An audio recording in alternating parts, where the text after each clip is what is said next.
dear students. Welcome to today's class. Children, we are carrying on with the last chapter in history, 18th century political formation. This chapter, children, we have started in the last video, where we have understood that politically new places were being formed, new kingdoms were coming up, and the power of the Mughals was going down. कारण कुछ हमने पढ़ा, कुछ अभी आज पढ़ेंगे. That the Mughal dynasty, one of the most powerful dynasties of the world, what actually had happened that their power started going low. ऐसा क्या हुआ that the Mughal power was going low and the small kingdoms were coming up, छोटे छोटे राज्य आ रहे थे, British power was increasing, so we need to understand and assess all these causes. That once upon a time, the most powerful dynasty was losing its power. So last में जो हमने पढ़ा है, I would like to highlight that point where we were talking about remember amongst the Mughals, one major feature was the Mansabdari system. Mansabdars were there. And these Mansabdars were getting very powerful. दिन पर दिन इनका power बढ़ता चला जा रहा था. Nobles who were appointed as governors, they controlled the offices. The governors, ठीक है, who were the nobles, or you can also call as the subedar. The subedars who were there, they controlled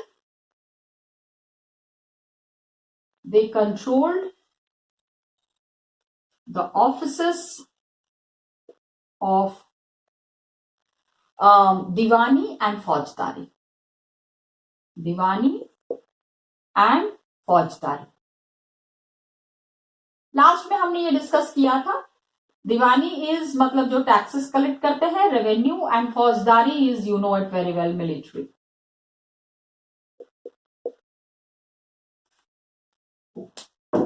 Okay, Diwan and Fajdar.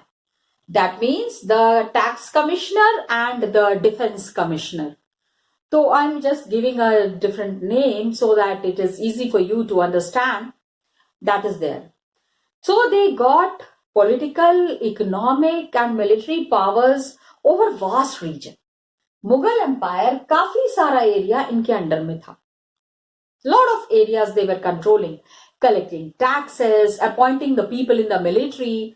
अरे भाई सैनिक कौन बनेगा, तो वो गांव के ही किसी लोगों को तो सैनिक बना रहे हैं. तो conducting the interviews, giving them the training. तो they were very close to the village people. Mughals तो आके गांव में नहीं रह रहे ना.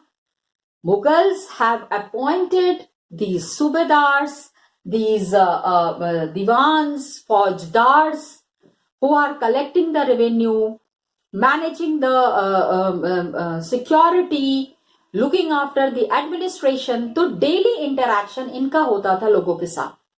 So they were very popular amongst the common people and accordingly ही वो अपना काम चलाते थे. वो कभी भी किसी के साथ भी ज्यादा भेदभाव करना हो, people who were very close to them, who were always listening to them, उनकी तो बात ये बहुत सुनते थे. Anybody who used to oppose, they were very cruel to them. ठीक है, तो इनका अपना तरीका था. They had their own way of ruling and their own way of conducting the things. Now what happened?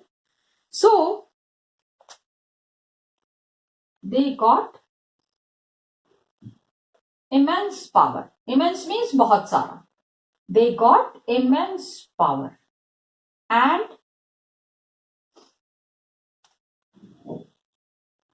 ठीक है, stop giving revenue to Mughals. अब suppose I am a Mughal emperor, हा हा हा, suppose I am not, but चलो suppose. So I have appointed one person. कहां पे मैंने अपॉइंट किया? I have appointed one person in in Mughal Sarai. Okay, Mughal Sarai अभी तो मुगल सराय नहीं रह गया, इट इज क्या है, दीनदयाल नगर हो गया है शायद, या ठीक है. तो अब क्या है कि the person who I have appointed for some years, तो he is accepting my power and वो मेरे सामने आते हैं, मेरे से मिलते हैं, टैक्सेस जो कलेक्ट कर रहे हैं उसका पूरा हिसाब किताब देते हैं. लेकिन after some days I find that there is lot of changes in him. Now he is not coming regularly. Whatever money he is collecting from Mughal Sarai region, he is not giving me the complete हिसाब किताब. काफी सारा पैसा वो अपने पास रख लेते हैं. I could understand now. If I am the emperor, I am having that mind where I could very well sense it out and where I could very well understand किसके मन में क्या चल रहा है. ठीक है, what is going on in whose mind, I will very well understand that.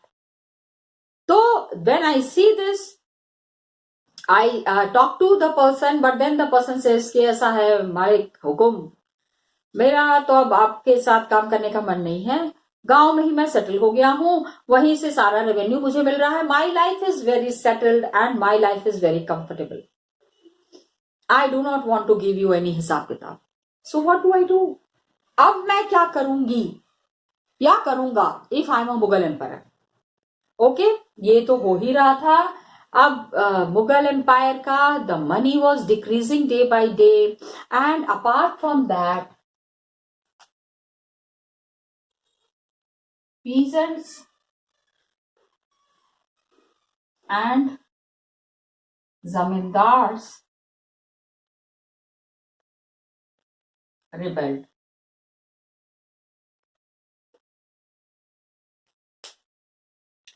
यहां रिबेलियन शुरू हो गया, आतंक शुरू हो गया. Many parts of the northern and western India में added to this problem, rebelled. कहां पे? इन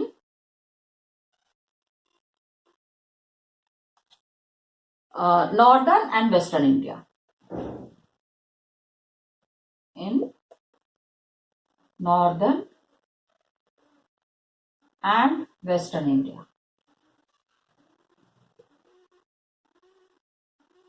बिकॉज क्या होता था, ये जो मनसबदार्स थे ना, these mansabdars were given many responsibilities. इनको टैक्स कलेक्ट करना होता था, तो they use to force the सूबेदार.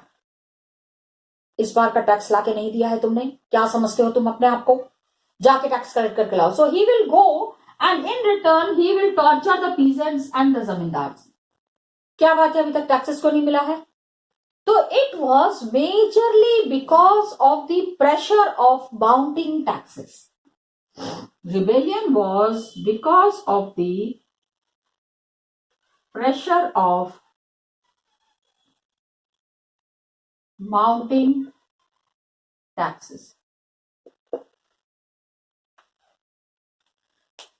ओके, टैक्सेस बढ़ता चला जा रहा है. And at other times what happened, कहें कितनी बार there were attempts by powerful chieftains to consolidate their own positions. Powerful chief is there who is living in some village, तो वो अपना पावर दिखाने की कोशिश करते थे. दे use to show their own power. They used to ask the people to serve them कि अगर हमारी बात नहीं मानोगे तो हम जहां पनाह से जाके आपकी शिकायत कर देंगे. This kind of things. So what happened कि powerful chieftains means the people who were the leaders in the villages. Powerful chieftains wanted to consolidate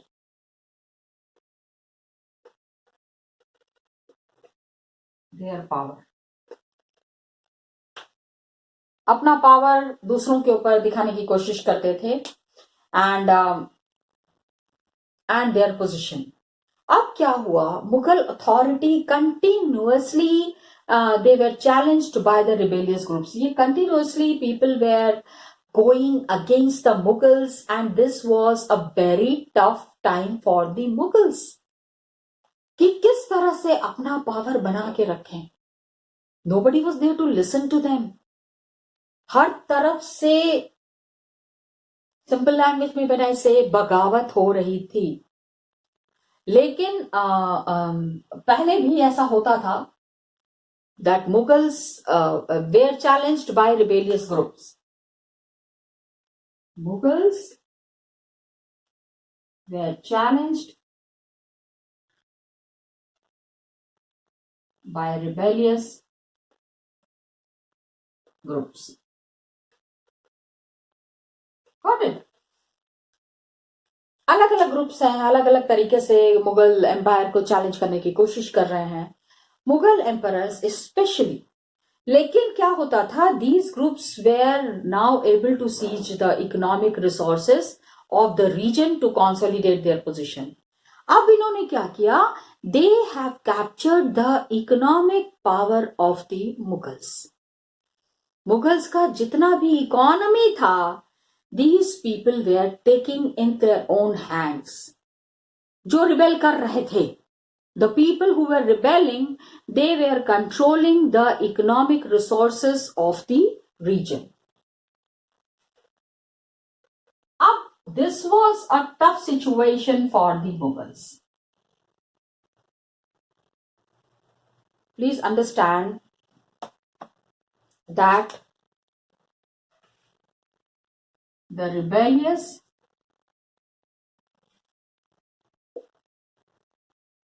groups were able to seize economic resources. जहां जहां से Mughals को पैसे मिल रहे थे, from whichever place they were trying to grab money, all those places were captured by these rebellious people. हाँ, इन्होंने इन सब को कैप्चर करना शुरू किया एंड औरंगजेब के बाद they were unable to arrest the gradual shift of political and economic authority. After the Mughal emperors, Aurangzeb के बाद से they were unable to arrest the gradual shift. Political power was going to someone else. Economic power was also going to someone else. तो gradually क्या हुआ, that the local governors, the subadars who were there, the subadars, local chieftains and other groups, they became powerful. They were rebellious. हमको मुगल से कोई लेना देना नहीं है, मुगल जाए भाड़ में. Yeah, they used to say that kind of statements because now they were seeing कि पावर तो खत्म हो गया, कोई पावरफुल पर्सन अब मुगल एम्पायर में बचा ही नहीं है.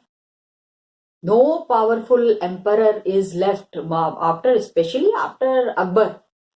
मुगल्स का डाउनफॉल, मुगल्स का पतन बहुत तेजी से हुआ.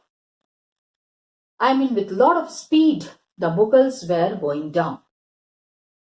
Mughal emperors after Aurangzeb. Mughal emperors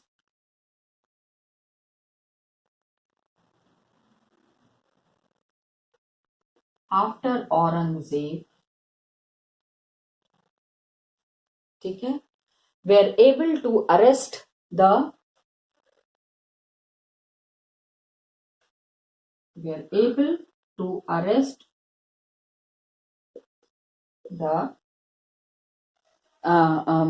gradual shifting of political and economic unrest. Political and economic authority.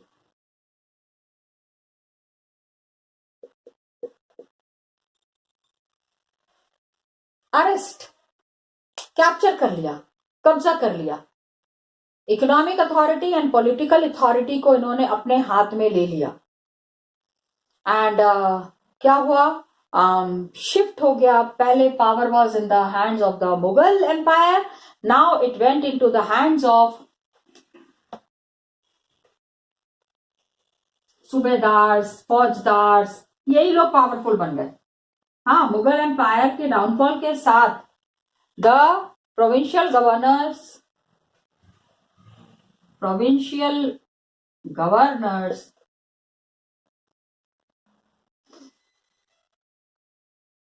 local chieftains became powerful. Okay, इनका पावर धीरे धीरे बढ़ता चला जा रहा था।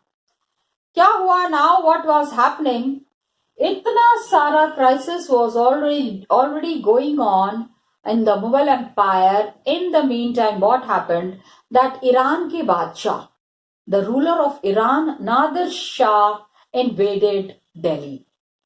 Nadir Shah came and he was the ruler of Iran, and he is said to be one of the very cruel rulers. बिल्कुल इनके दिल में दया भावना एकदम नहीं थी। Nadir Shah came, he sacked मतलब तोड़फोड़ मचाना, he plundered the city of Delhi in 1739. ठीक है। In the meantime,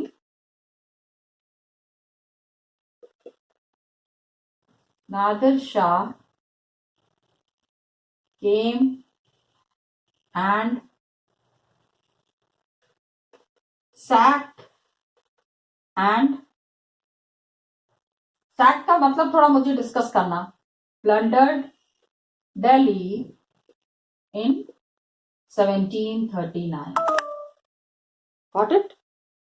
1739 में इन्होंने खूब उत्पात मचाया all over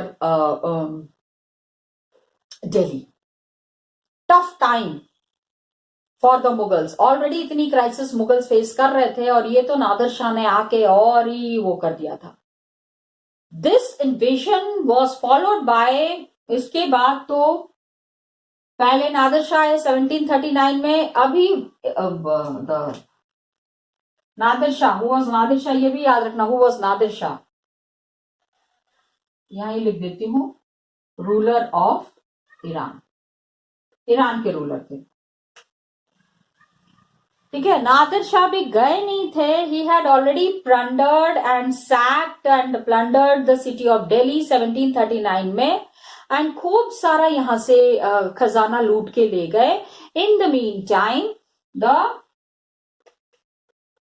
Afghan ruler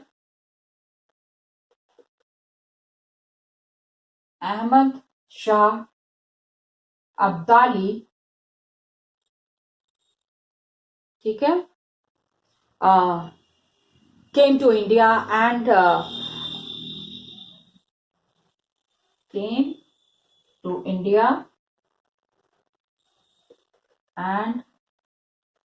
he plundered the all the wealth. He plundered all wealth from Delhi. खूब लूटपाट मचाई इन्होंने। And 5 times he was so obsessed with India कि इंडिया जाना है, इंडिया को बिल्कुल, इंडिया में इतना लूटपाट मचाना है। India 5 times he came and he plundered Delhi. Between 5 times he invaded, this is GK also, invaded India 5 times। कब इन्वेड किया? Please remember the date, 1748 to 1761। 5 बार, एक बार आए, लूटपाट करके गए, दोबारा आए, फिर लूटपाट कर। ही रियली वांटेड कि दिल्ली का पूरा वेल्थ उनको लेना है। He has to take all the wealth. अभी नादिर शाह से रिलेटेड और अहमद शाह अब्दाली से related there is one paragraph. I wanted to show you that. Come, let's see that. Okay, children, let's see it. Dear students, just now we were talking about Nadir Shah and Ahmad Shah Abdali. Okay, in these invaders who had come to India and have done lot of plunder, बहुत तोड़ फोड़ मचाई. So that उसके ऊपर में there is one paragraph. Of course, we will be discussing that. Yesterday I had shown you the map. Today I wanted to show you these two paragraphs which are talking about rich harvests and empty coffers. Yes, of course, I'm giving you the explanation, but I would like you to share the word meaning with me in the online session. What does coffer means?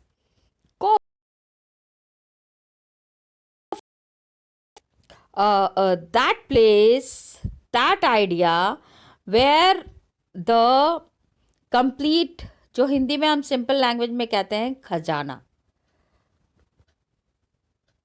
Please do let me know the real meaning of coffers. Okay, यहाँ पे हम क्या पढ़ने वाले हैं, what are we going to understand is कि writers का account जो है financial bankruptcy of the empire, the British Empire that was there, the Mughal Empire that was there. Financial, now please tell me the meaning of this. Is simple. I think you might be knowing also about it. That is bankruptcy. कि Mughal empire का हम बार बार कह रहे हैं कि खजाना खाली हो गया था, खजाना खाली हो गया था, खजाना खाली हो गया था. कैसे खाली हो गया था? How it had happened. Okay, and why it had happened. Got it? Please try to understand this. तो इसमें क्या है? The great lords impoverished. Great lords means the Mughals. कि सबसे बड़े राजा महाराजा जो हैं वो बिल्कुल हेल्पलेस हो गए हैं एंड बहुत ही गरीबी में दिन काट रहे हैं. They are helpless and impoverished. Now what happens, ऐसा क्यों हुआ है? दे आर पीजेंट्स, इनके जो किसान हैं, they are raising 2 crops a year. एक साल में 2 तरीके के अनाज ग्रो करते हैं. देन व्हाट हैपेंड, लेकिन इनके जो मास्टर्स हैं, जो मुगल्स हैं, आजकल उनको कोई भी क्रॉप नजर नहीं आ रहा है. They are unable to see any crop in the field.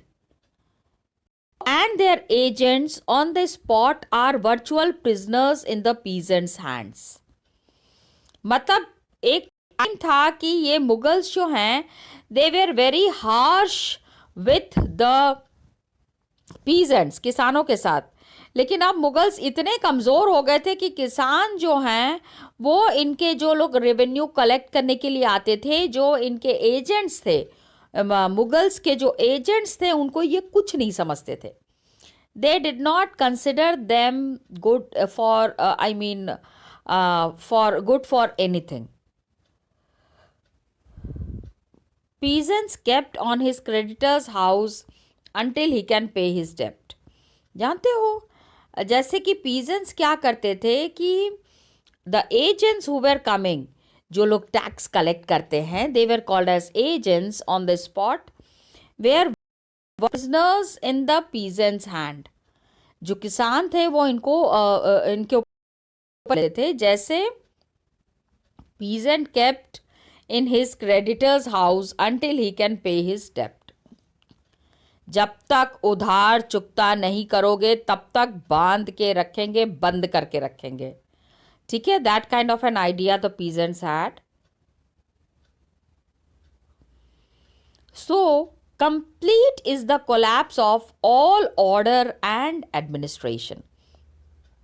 पूरा एडमिनिस्ट्रेशन, पूरा ऑर्डर जो है, पूरा सिस्टम जो है, that was in a complete disorder. पूरी तरह से वो जो है वो खत्म हो गया था. And the peasant reaps a harvest of gold. Gold का हार्वेस्ट कर रहा है. His lord does not see so much as a wisp of straw. मतलब कि जैसे बहुत पास से जाके सारी चीज़ों को देखते हैं. Now the Mughals were not in a condition to have a look, keep an eye on whatever the peasants were doing. So how then can the Lord keep the armed force he should? सारे armed forces को ये किस तरह रखेंगे? ठीक है, ये जो लॉर्ड्स हैं, ये जो रूलर्स हैं, ये how will they keep all the armed force? So how can he pay the soldiers who should go him when he goes out? तो सोल्जर्स को how will they get the payment? Or the horseman who should ride behind him. तो मतलब Mughals के पास जब पैसा है ही नहीं, ठीक है, तो अब ये अपनी आर्मी कैसे चलाएंगे? जो सोल्जर्स उनके लिए अपनी जान दे रहे हैं, क्या मुफ्त में तो कोई कुछ काम नहीं करता ना, सबको पैसे चाहिए. Everybody wants money. So when अब suppose I will not get the salary, how will I work? घर तो चलाना है, मेरे को भी तो महीने के खर्चे हैं, दाल खरीदना है, चावल खरीदना है. So that is what he is saying. The horseman who should ride behind him, कि even that time there was horses, elephant, उनको भी तो खाना खिलाना है. So now what happened? The Mughal coffers were empty, खजाना पूरा खाली था, and Mughals did not know how to deal with this situation.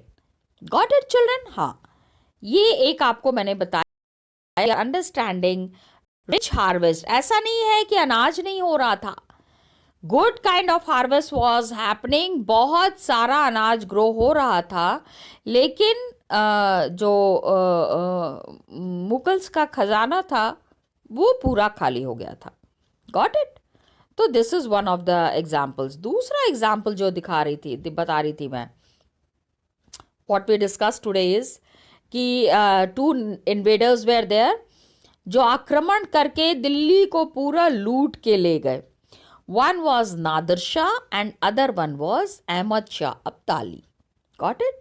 They invaded North India 5 times. Ahmad Shah Abdali तो 5 times आए. जब आते थे पूरा का पूरा लूट पाट करके चले जाते थे. So what happened? The devastation of Delhi, Nadir Shah के इन्वेजन के बाद, the way Delhi was devastated, Delhi पूरा तहस नहस कर दिया गया था.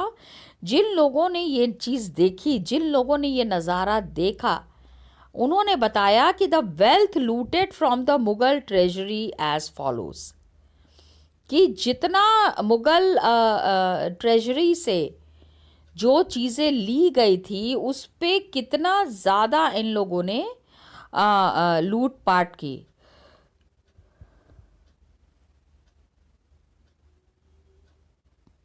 क्या क्या लूट के ले गए ये देखो. 60 lakh rupees, some 1000 gold coins, 1 crore gold ware, सोने के आभूषण, 50 crore worth of jewels, most of them पूरा ऐसा था कि जिसके बारे में कि पूरी दुनिया में बात ही नहीं कर सकते हैं. And the above included the peacock throne. ठीक है, पिकॉक थ्रोन आज तो ब्रिटिशर्स के पास है, लेकिन उस समय अहमद शाह अब्दाली उसको ले गए थे, नादिर शाह ले गए थे. अनदर अकाउंट डिस्क्राइब्ड, और भी हमको एक इंफॉर्मेशन मिलती है कि those who had been masters were now in dire straits. कभी जो अमीर हुआ करते थे आज वो बिल्कुल गरीब है. And those who had been revered, जिनको बहुत इज्जत मिलती थी, कुडंट इवन गेट वाटर, पीने के लिए पानी तक नहीं था. They cannot quench their thirst, मतलब अपनी प्यास तक नहीं बुझा सकते थे. मतलब सोचो कि after the invasion what was the condition of Delhi. It was really bad. Okay, wealthy were turn into beggars, सारा लूट पाट करके बहुत ही रिच जो थे वो भिखारी बन गए थे. Those who once set the style in clothes now went naked. जो बड़े स्टाइल वाले कपड़े पहनते थे आज उनके पास पहनने के लिए बिल्कुल कपड़ा नहीं था. How deplorable the condition is. कितनी दया वाली स्थिति थी. न्यू सिटी, मुगल्स ने एक नई सिटी बनाई थी, शाहजहानाबाद. ठीक है, you just see it is mentioned here. New city was turned into rubble. बिल्कुल ईंट पत्थर में तब्दील हो गया था. And then attacked the old quarters of city and destroyed a whole world that existed there. Shahjahanabad को पूरी तरह से इन्होंने तहस नहस कर दिया, पूरी की पूरी दुनिया खत्म कर दी. ये इसलिए बताया गया है कि what was the condition of Delhi when Ahmad Shah Abdali invaded. Got it? We'll continue in the next class, children. Till then, thank you so much and all the best to you.